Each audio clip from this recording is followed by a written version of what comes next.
ಇನ್ನು ಮುಂದಿನ ರಾಶಿ ಸಿಂಹ ರಾಶಿಯ ಬಗ್ಗೆ ತಿಳಿಸ್ಕೊಡಿ. ಸಿಂಹ ರಾಶಿಯಲ್ಲಿ ರಾಶಾಧಿಪತಿನೇ ಸೂರ್ಯ ಗ್ರಹ ರಾಶಿಲಿದ್ದಾನೆ. ಸೂರ್ಯ ಮತ್ತು ಕೇತು ಗ್ರಹ ಇದ್ದಾಗ ನಿಮ್ಮ ರಾಶಿಲಿ ಹಾರ್ಟಿಗೆ ಸಂಬಂಧಪಟ್ಟಂಥ ತೊಂದರೆಗಳು ಮತ್ತು ಗಂಟಲಿಗೆ ಸಂಬಂಧಪಟ್ಟಂಥ ತೊಂದರೆ ಬರುತ್ತೆ. ನೋಡಿ, ನಾನು ಮೆಡಿಕಲ್ ಅಲ್ಲ, ಆದರೂ ಕೂಡ ಸೂರ್ಯನಿಗೆ ಹಾರ್ಟಿಗೆ ಕೊಡುತ್ತೆ, ಗಂಟಲು ಬಂದು ಕೇತು ಗ್ರಹ ಕೊಡುತ್ತೆ. ಮತ್ತು ಸಣ್ಣ ಸಣ್ಣ ಕಜ್ಜಿ ಥರ ಆಗೋದು, ಕೈ ಕೆಳಗಡೆ ಕಾಲು ಕೆಳಗಡೆಲ್ಲಾಗೋದು 100%. ಆಮೇಲೆ ಸೂರ್ಯ ಮತ್ತು ಶನಿ ಗ್ರಹ ಇದ್ದರೆ ನಿಮಗೆ ಲೂಸ್ ಮೋಷನ್ ಥರ ಆಗೋದು, ಈ ವಾರ ಪೂರ್ತಿ ಈ ಥರ ಆಗುತ್ತೆ. ಎರಡನೇ ಮನೇಲಿ ಕುಜಗ್ರಹ ಇದೆ, 2ನೇನು 12ನೇ ಮನೇನು ವ್ಯಯಸ್ಥಾನದಲ್ಲಿದೆ. ನಿಮ್ಮ ಕುಟುಂಬದಲ್ಲಿ ಯಾರು ಮೋಸ ಹೋಗ್ಬಿಡ್ತಾರೆ, ಇಲ್ಲಾಂದರೆ ಮರಣವನ್ನು ಹೊಂದಿರ್ತಾರೆ ಅಂತ ಹೇಳ್ತೀವಿ. ಈ ವಾರದಲ್ಲಿ ಸಾವು ನೋವನ್ನು ಹೇಳುತ್ತೆ.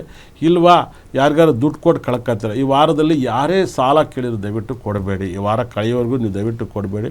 ಮತ್ತು ಶುಕ್ರ ಮತ್ತು ಗುರು ಲಾಭ ಸ್ಥಾನದಲ್ಲಿದೆ. ನಿಮಗೆ ಒಳ್ಳೆಯವರೇ ಚೆನ್ನಾಗಿ ಮಾತಾಡ್ತಾರೆ, ಆಮೇಲೆ ಮೋಸ ಮಾಡಿ ಹೋಗ್ತಾರೆ. ಅದರಿಂದ ನೀವು ಕೇರ್ಫುಲ್ಲಾಗಿ ಹ್ಯಾಂಡಲ್ ಮಾಡ್ಕೊಳ್ಳಿ.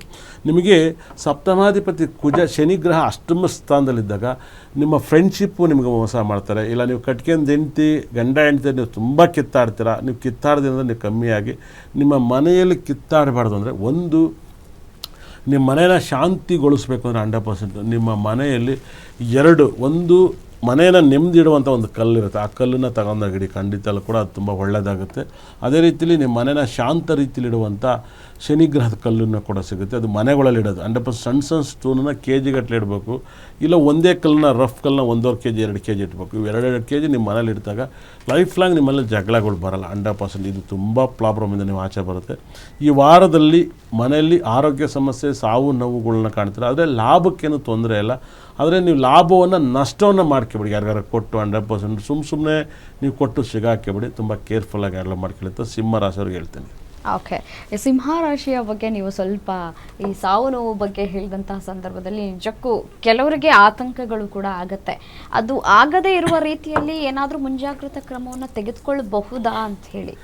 ಇಲ್ಲೇನಾಗುತ್ತೆ ಗೊತ್ತಾ, ನಾನು ಸಾಕಷ್ಟು ಜನದ ಕರ್ನಾಟಕದಲ್ಲಿ ಜ್ಯೋತಿಷದಲ್ಲಿ ಪ್ರೆಡಿಕ್ಷನ್ ಮಾಡಿದ್ದೆ, ಎದುರುಗಡೆನೇ ಪ್ರೆಡಿಕ್ಷನ್ ಮಾಡಿದ್ದೆ. ನಮ್ಮ ಅಪ್ಪಂದೇ ಪ್ರೆಡಿಕ್ಷನ್ ಮಾಡಿದ್ದೆ. ನಮ್ಮ ಅಪ್ಪನಿಗೆ ಒಂದು ಸರಿ ಹಿಂಗೆ ನಾನು ಬರ್ತಾಯಿದ್ದೆ, ನಮ್ಮ ಅಪ್ಪನಿಗೆ ನಾನು ಹೇಳಿದೆ, ಅಪ್ಪ ಇನ್ನೊಂದು 3 ತಿಂಗಳ ಸತ್ತೋಗ್ಬಿಡ್ತೀನಿ. ನಮ್ಮ ಅಪ್ಪ ಸಾಯೋ ದಿವಸ ನಾನು ಒಂದು 200 ಜನ ಸ್ಟೂಡೆಂಟ್ ಬಂದೆ ಇವತ್ತು ಕ್ಲಾಸ್ ಮಾಡ್ತಿದ್ದೆ. ನಮ್ಮ ಅಪ್ಪ ಇವತ್ತು ಡೆತ್ ಆಗ್ತಾರೆ ನೋಡಿ ಅಂದೆ ನಾನು. ಹಂಗೆ ಅಂದ್ಬಿಟ್ಟು ನಾನು ಹಾಸನಿಗೆ ಬೆಳ್ಳೂರು ಕ್ಲಾಸ್ ಹೋಗ್ದೆ. ನಮ್ಮ ಅಪ್ಪ ಟ್ಯಾಕ್ಟ್ರ್ ಇತ್ತಕ್ಕೂ ಸತ್ತೋಗಿದ್ರು. ನಮ್ಮ ಜಮೀನಲ್ಲಿ ಟ್ಯಾಕ್ಟ್ರ್ ಊದ್ಕೊಂಡಿತ್ತು. ಇವತ್ತು ಡೆತ್ ಆಗ್ತದೆ ಅಂತ ಹೇಳಿದೆ. ಸಾಕಷ್ಟು ಜನ ಕರ್ನಾಟಕದಲ್ಲಿ IPS IAS ಆಫೀಸರ್, ಸಿನಿಮಾ ನಟರಲ್ಲಿ ನಾನು ಪ್ರೆಡಿಕ್ಷನ್ ಮಾಡಿದ್ವಿ. ಅಂದರೆ ಒಬ್ಬೊಬ್ರಿಗೆ ಎದುರುಗಡೆ ಹೇಳಿದ್ದೀನಿ, ಒಬ್ರಿಗೆ ಇಂಡೈರೆಕ್ಟಾಗಿ ಹೇಳಿದ್ದೀನಿ. ಸಾಕಷ್ಟು ಜನ ಅದೇನೋ ಹೇಳ್ತಾರಲ್ಲ, ಹಂಗೆ ಎಲ್ಲೋ ಹೋಗೋ ಮಾರಿ ಅಂತಂದು ಮನೆ ಬಿಡ್ಕೊಂಡಂಗೆ ಆಗುತ್ತೆ, ನನಗೆ ಇಂಡೈರೆಕ್ಟ್ ಊರಲ್ಲಿ ಹೋಗೋ ಮಾರಿ ಅಂತಂದು ಮನೆ ಬಿಡ್ಕೊಂಡಂಗೆ ಆಗುತ್ತೆ ಅಂತ ಈ ಥರ ಕಾಣ್ದಿರೋ ಥರ ಹೇಳ್ಬಿಡೋದು. ನನ್ನ ಆತ್ಮ ಬಂದು ಹೇಳುತ್ತೆ, ಹಿಂಗೆ ಆಗುತ್ತೆ, ಹೇಳು ಅಂತ ಇರುತ್ತೆ. ಅದು ನಮ್ಮ ಕೈಲಿ ಹಿಡ್ಕೊಳಕ್ಕಾಗಲ್ಲ, ತಲೆ ಹೊಡೆದೋದಂಗೆ ಅಂತ ಇರುತ್ತೆ. ಹೇಳೋ ರೀತಿಯಲ್ಲಿ ಹೇಳಿಬಿಟ್ಟು ಇರ್ತೀನಿ. ಯಾಕಂದರೆ ನನ್ನ ಇಷ್ಟು ವರ್ಷದಿಂದ ನಾನು ಫಾಲೋ ಮಾಡ್ತಾರೆ ನೋಡಿ, ಅವ್ರಿಗೆ ಮಾತ್ರ ಗೊತ್ತಿರುತ್ತೆ. ಹೊಸ್ದಾಗಿ ಬಂದು ಹಾಕಿದ್ರೆ ಗೊತ್ತಾಗಲ್ಲ. 100%. ಓಕೆ ಗುರುಜಿ, ಸಿಂಹ ರಾಶಿಯ ಬಗ್ಗೆ ತಿಳಿಸ್ಕೊಟ್ರಿ. ನಾ ಮುಂದಿನ ರಾಶಿ ಕನ್ಯಾ ರಾಶಿಯ ಬಗ್ಗೆ ತಿಳಿಸ್ಕೊಡ್ರಿ. ಕನ್ಯಾ ರಾಶಿಗೆ ಏನಾಗುತ್ತೆ ಅಂದರೆ 100% ಕನ್ಯಾ ರಾಶಿಗೆ ಸಕಲ ಸಂಪತ್ತು ಐಶ್ವರ್ಯನೂ ಕೂಡ ತುಂಬ ಜಾಸ್ತಿ ಇದೆ.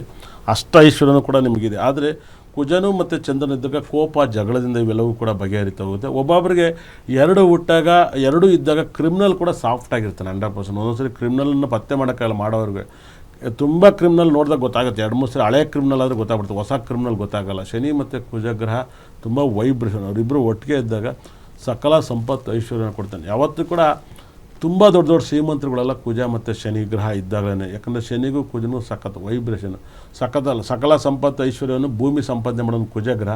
ಕಾರು, ಗಾಡಿ, ವಾಹನ ಎಲ್ಲ ಬೇಕು ಅಂದರೆ ಶನಿಗ್ರಹ. ಈ 3 ಇದ್ದನತನ ರಾಜ ಈ ಪ್ರಪಂಚದಲ್ಲಿ. ಆದರೆ ಕೋಪವನ್ನು ಕೈಗೆ ಎತ್ಕೊಂಡಿರೋದು ಸಕಲ ಸಂಪತ್ತು ಐಶ್ವರ್ಯನ ಕನ್ಯಾ ರಾಶಿಯವರಿಗೆ ಅಷ್ಟ ಐಶ್ವರ್ಯನೂ ಕೂಡ ಈ ವಾರದಲ್ಲಿದೆ. ಅದರಲ್ಲೂ ಕೂಡ ಸಾಕಷ್ಟು ಶೇರ್ ಮಾರ್ಕೆಟಲ್ಲಿ ಹಣವನ್ನು ಗಳಿಸ್ಬೋದು. ಮತ್ತು ಫಾರಿನ್ ಜಾಬ್ ಸಿಗ್ಬೋದು. ಫಾರಿನಲ್ಲಿ ಕೂಡ ನೀವು ಟ್ರೈ ಮಾಡ್ಬೋದು. ಈ ವಾರ ತುಂಬ ಚೆನ್ನಾಗಿದೆ. ಜಗಳದಿಂದ ಹಾಳಾಗೋರು ನನಗೆ ಗೊತ್ತಿಲ್ಲ, ಜಗಳವನ್ನು ಮಾಡಬೇಡಿ. ಓಕೆ ಗುರುಜಿ, ಈ ರಾಶಿಗಳ ಬಗ್ಗೆ ಸಾಕಷ್ಟು ಮಾಹಿತಿಯನ್ನು ತಿಳಿಸ್ಕೊಟ್ರಿ. ಮತ್ತು ಯಾರಿಗೆ ಒಳಿತು ಯಾರಿಗೆ ಕೆಡುಕಾಗತ್ತೆ ಅನ್ನೋದ್ರ ಬಗ್ಗೆ ತಿಳಿಸ್ಕೊಟ್ರಿ. ತಮಗೆ ಧನ್ಯವಾದ. ಇಷ್ಟ ತನಕ ನಮ್ಮ ಕಾರ್ಯಕ್ರಮ ನೋಡಿದವ್ರಿಗೆ ನನ್ನ ಬ್ರಹ್ಮ ನನ್ನ ಭದ್ರಕಾಳಿ ಸಕಲ ಸಂಪತ್ತು ಐಶ್ವರ್ಯ ಕೊಟ್ಟು ನೋಡಿದವ್ರ ಮನೆ ಉದ್ಧಾರ ಮಾಡಲಿ. ಇದಾಗಿತ್ತು ಈ ಹೊತ್ತಿನ ವಿಶೇಷ. ನೋಡ್ತಾ ಇರಿ ಗ್ಯಾರಂಟಿ ನ್ಯೂಸ್, ಸುದ್ದಿ ಖಚಿತ, ನ್ಯಾಯ ನಿಶ್ಚಿತ.